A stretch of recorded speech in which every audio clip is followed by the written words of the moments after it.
Hey, it's Isabella Taylor, Australia's youngest interviewer here, and welcome to the Inspired by podcast. Do you wake up excited to start your day? I've been an inspirational story chaser since I was 6 years old. Everyone I've interviewed loves what they do, and to them, it's not work. I'm so excited. Are you ready? In 5, 4, 3, 2, 1, let's go, people! Flavia Tata Nardini, co-founder and CEO of Fleet Space Technologies in Adelaide, South Australia, as a kid had a passion for space and went on to study space engineering and then started to work in the space industry in Europe. Unexpectedly, love took her to the other side of the world, Adelaide, South Australia, and through necessity to stay true to her passion, she co-founded her own space startup company, which has taken her on an exhilarating journey.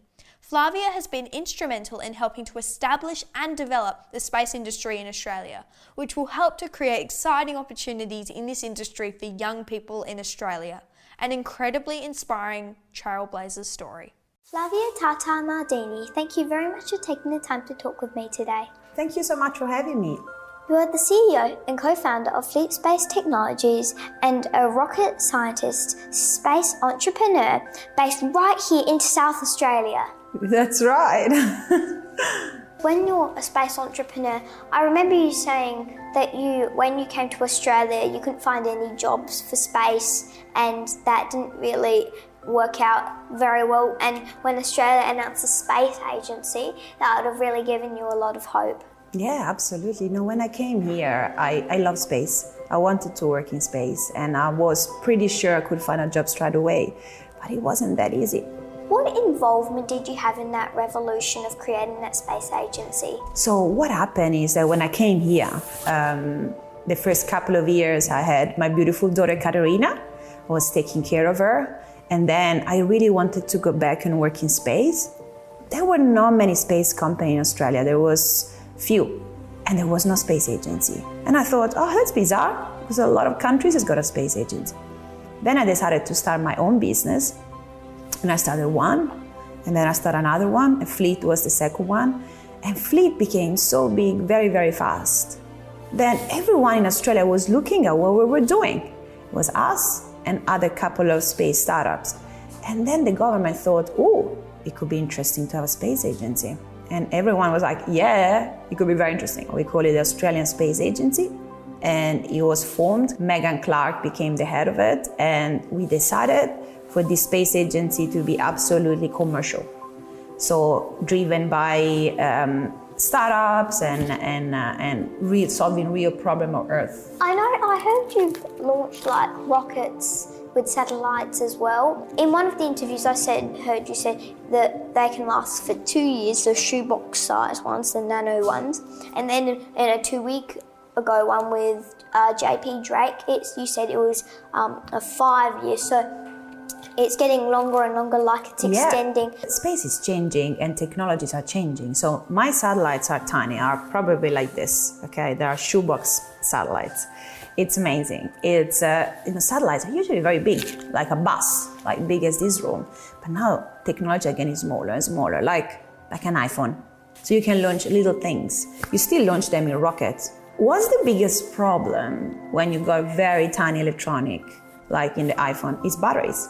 So satellites and electronics got the same problems. So batteries die.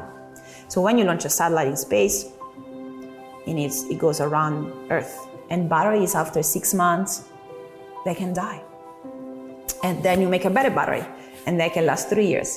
And then you can make a better battery, it can last a little bit longer. There's a guy in US called Elon Musk that is building Tesla and the cars and batteries. He's really doing a lot of innovation. He also builds rockets, SpaceX.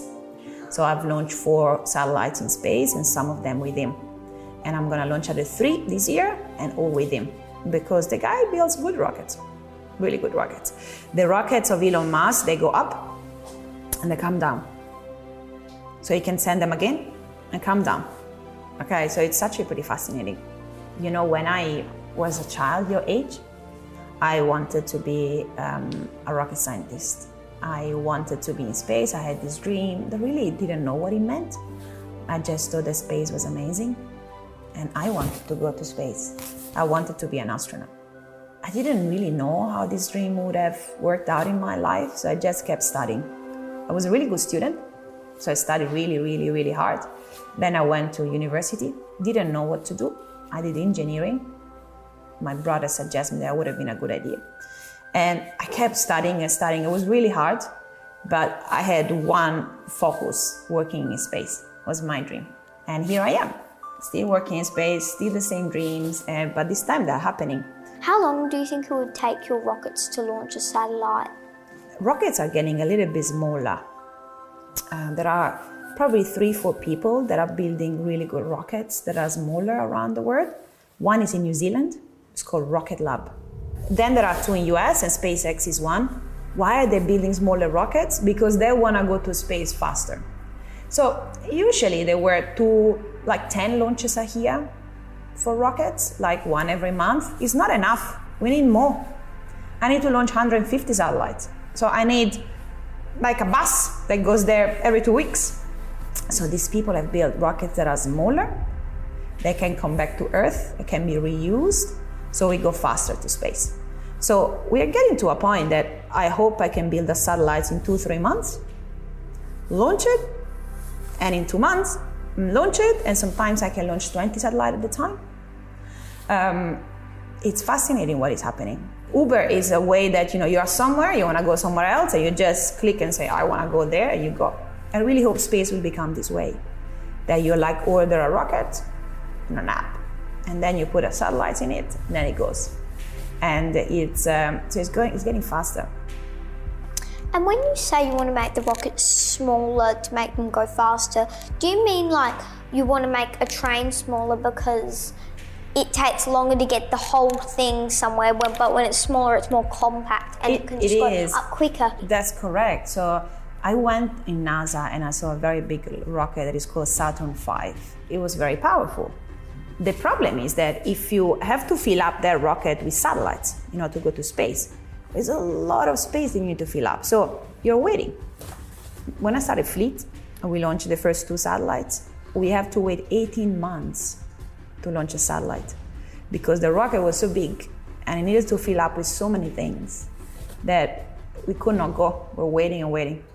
Then we went to this rocket in New Zealand that is smaller, so it's got less capacity. So less satellites can jump in it. And we decided, okay, we want to launch 2 satellites with this rocket. So we built the satellites, we launched them in 6 weeks. So it was very short, 6 weeks, eh? Can you explain your place in the 4th Industrial Revolution? I hope it's an important place, mine, because I'm trying to drive it. Do you know what the 4th Industrial Revolution is? IoT? Yeah, Internet of Things. Okay, so let me give you an example. I had my first computer and my first phone when I was more or less 13. Okay, it was quite fascinating. We had these phones, they were very big. You girls will look at them and thinking, what is that? Okay, and we were using our first computers, Computers has changed the world. So in the past 30 years, that was called the 3rd Industrial Revolution, okay? So internet came on board, and we had computers, and we had iPads and iPhones, and changed your life, my life, your mom's and dad's life, but also the way we work. Now you go to work, what do? You work in a computer. And you use all these apps. You listen to music, you watch movies, and everything is driven by internet and computers. That was the 3rd Industrial Revolution. And it was a way to connect people.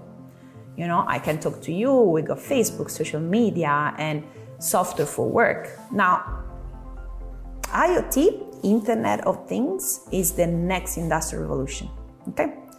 Industrial revolutions are fun, are something in which the world goes upside down for 10 years and something amazing change, and you're like, oh wow, like we got cars, oh wow, we got computers, you turn around and you're like, wow, the world is changing. Internet of Things is gonna change in the next 15 years, okay? Internet of Things means that every single thing will be on the internet. So it's not gonna be just you with your iPhone and your computer, but things around you will make decisions for you. That is actually really hard to imagine.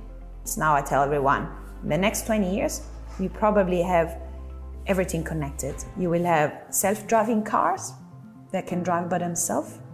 So they need a lot of sensors and important information. You probably will not have an iPhone because you will have sensors doing things for you. You wake up in the morning and you will be like, Google me, well, Google Home or Alexa, can you prepare my coffee and prepare my shower? And can you tell me what's my meeting and when is it? And can you please organize me car drive? And it will be just, what's the weather like? And can you play Netflix? So it's gonna be also automated that you will not have a phone anymore, okay? And that's in the small world, the magic the IoT will do, but also in industry changes everything. So in the industries, like if you think about agriculture, farms and mining and all the biggest industry like trams and trains and rails, nowadays everything is disconnected. People put people in cars and they go and check, their assets and they come back. And imagine now that everyone operates from their living room. Like, oh, let me check how my cows are doing. Let me check how my farm is doing. Everything is finally connected. It's such a large scale, things moving and 1 trillion of devices moving that the only way to capture it is from space. Connectivity from space. So give an internet from everyone from the top. And that's what I'm doing.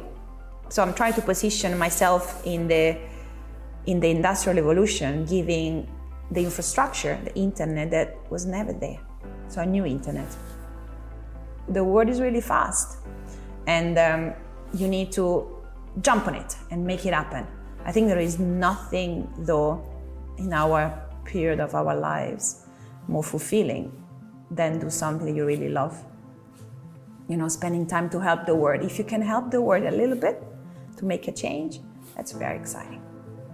In my world, I'm thinking if I can do something really big for the world, building internet, allow people to check the climate change, because imagine with sensors you can check rivers and water and snow and ice. I can help people to save water, like I have a big impact, okay? And I had to build a startup to do that. A startup is hard work, but it's fulfilling.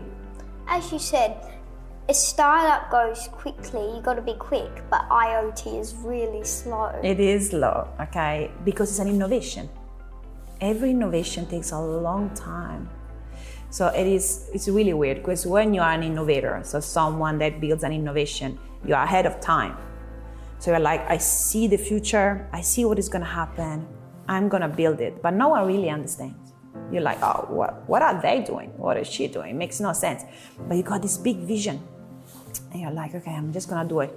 And you do it step by step and people come with you slowly. So it's very slow for the first 5 to 10 years and no one understands it. And then if you hang in there, it just explodes and it's amazing. So if you think about Fleet, it's been 5 years now. And for the first 5 years, everyone really didn't understand. Now people are, oh, IoT, of course. IoT is great. We can automate everything. Now we are even talking with the space agency on going to the moon and Mars and do IoT on moon and IoT on Mars. Quote, you need to start with kids. Space is inspiring. When did you become passionate about space and what ignited that passion in you? I come from a family, we are 5 siblings and everyone is an engineer and has got very high achievers. I was your age and I actually think my life had a purpose to work in space. Because I remember I was fascinated about movies about space. I really liked extraterrestrial movies like E.T. or all those movies. I'm like, oh my God, I'm gonna look for people and alien. This is what I'm gonna do. So the first thought was like, I'm gonna find the aliens. Then I was your age, I was obsessed about aliens. And then at a certain point I thought, oh, I don't think aliens are that good. Maybe I just can be an astronaut. So it was a passion inside me. I always loved it. And I remember, going camping or in the mountains with my mom and dad and looking at the stars and thinking, this is amazing. And again, all my brothers and sisters and friends didn't really get this in the same path, but I felt like it was fascinating. Do you think it is important to follow your dreams? Yes, absolutely. You know what is interesting though, that not everyone, for me was a kind of very clear what my dream was. It's not always clear for everyone. Like what I've learned is that you need to be exposed to a lot of things. You need to try many, many things in your life. There can be sport, it can be, science, it can be dancing, music. Doesn't matter what it is, okay? One day you will try something and it will feel right. You'll feel like, oh wow, I was born for this. I was born to make a difference in this. That point in time, you have to go for it and give it 100%. Because the more you do it, the more it will feel right. I'll tell you something about working. Working is hard work. You have to wake up every day and do all the stuff. And you want to go on holidays, you can't. Yeah. When you do what you love, it's not a job. It's a passion. That every week I wake up and I'm like, I've got this. I love it. This is why I think is important. And I also think that every single person in this world for a reason. When you qualified as a space engineer, how did your career unfold? So what I did is, when I finished high school, I wanted to work in space and I didn't know what to do. And one of my brothers said, you can do aerospace engineering. So I did a bachelor in aerospace engineering. I didn't like it. The first couple of years at university, I'm like studying physics, math, and chemistry. And I'm like, where is space? Space has gone missing in this aerospace engineering. But then it got a little bit better. And then I decided to do my master in space. So after 2 years, and I fell in love with rockets. So the rockets were really cool. All these engines and gas coming out and propellants. I thought, oh, this is good stuff. When I graduated, I went to, I'm Italian, so I was in Italy. I went to the Netherlands. There was the European Space Agency there. And I was very young. And I started working there for, a final year project. And I'm in this amazing place where, every corridor is full of planets photos and amazing spacecraft and spaceship. And I'm just young and thinking, I'm very lucky. Then I found a job there in the Netherlands as well and started working on all space stuff. I thought I was the luckiest person ever. It's beautiful when you can feel that you're very lucky about something because then you feel like you've achieved a lot. Yeah, absolutely. And I feel that every year because it's not always that easy, I think my third year of university, I told my mom, I'm not going to do this anymore. I'm tired and it's just so hard. And she was like, okay, just give up. It's fine. And I'm like, I'm not going to give up. So I kept going. And even now that I've got a startup, it's not always easy. Some days I'm like, we will never make it. Or like it's, you got all these employees and you think, am I going to bring them to success? But yeah, that's part of the journey. Sometimes it's hard. Where did your inspiration come from to become a space entrepreneur?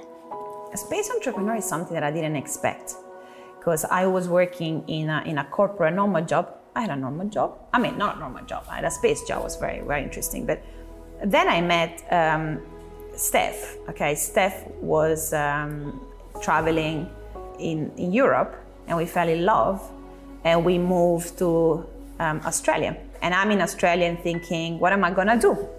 I can find a job. But there were no space jobs. So I could teach at university. I could work in the mining industry. And I'm like, I don't want to work in the mining industry. I want to work in space. So I thought, okay, I'm going to build my own space startup. And I didn't even know what it was. Like, how do you do it? Like, how do you even start a company? I met my co-founder, Matt. And he's like, don't worry, I've done it before. I started a startup, let's do it. So we started. So I became a space entrepreneur because I love space. So I needed to do this jump. I didn't know what to do and how to do it, but I did it.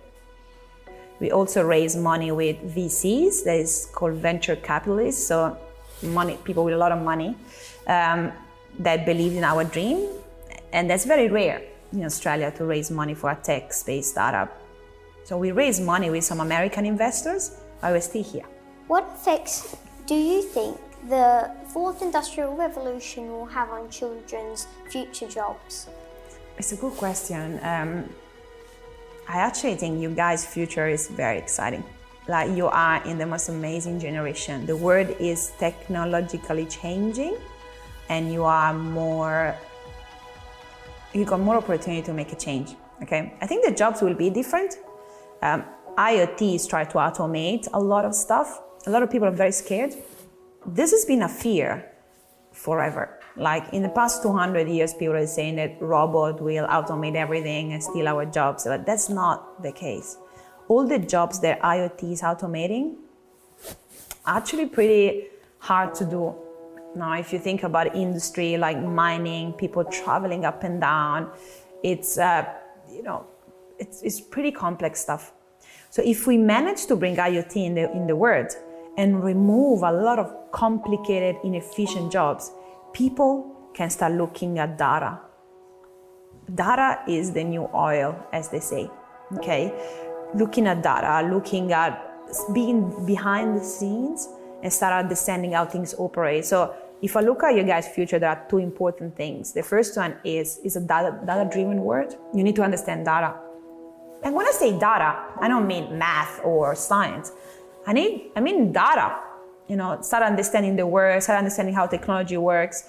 And the other one is entrepreneurship. You guys can do anything. In the next 15 years, you can build anything you want. The world now got the instruments for you at this age to launch a satellite. So imagine what you can do in 15 years.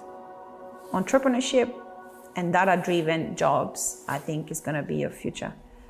I think you are an amazing generation. You're probably a generation that's going to go to Mars. This is very special. You're very lucky. What advice would you offer to children who aspire becoming an entrepreneur? Two advices. The first one is just do it, and don't be afraid to fail. There is one thing that you need to understand about entrepreneurship. It's a failure journey. You fail constantly, and that's fine, because the entrepreneurship journey is all about trying. You try, you fail, and it's sad, but then you go back and you try again. And every time you fail, you feel a little bit stronger, and you get a little bit closer. So one thing that I'm telling everyone, I try to teach my daughters as well, entrepreneurship is resilience, is being strong. And you guys live in a world where everyone tries to protect you for everything. They protect you always. They protect you at the playground, they protect you at school, they protect you at home. A very good entrepreneurship mind is a mind that can overcome a lot of obstacles and issues. So give it a try, and if you fail, break a leg, don't all the crazy things that can happen, just keep moving. I was telling you that this weekend we went surfing with my kids and other kids. There were big waves, and these kids are young, at your age, and they're there with a board, and after 1 hour, everyone is a little bit traumatized, like it's big waves and going upside down. That feels like being an entrepreneur. They give you a big board that you don't know how to handle. They shovel you in the sea with big waves coming to you without respect, and you have to try to stand up. And you fail, and you fail, and you hurt yourself, and you fail again, and then you made it. And you're like, oh my God, I've got this. And the day after, you fell again. But the prize is so big. The prize is so exciting, and the journey is so fulfilling that it's worth it. So if I could tell every kid that want to become an entrepreneur and make a change, is learn to fail and have a smile and keep trying. How important have mentors been to you during your journey?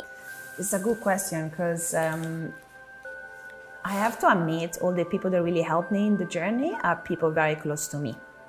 So I really, for me, my family is very, very important. So my brothers and sister, they're not mentor, but they really are.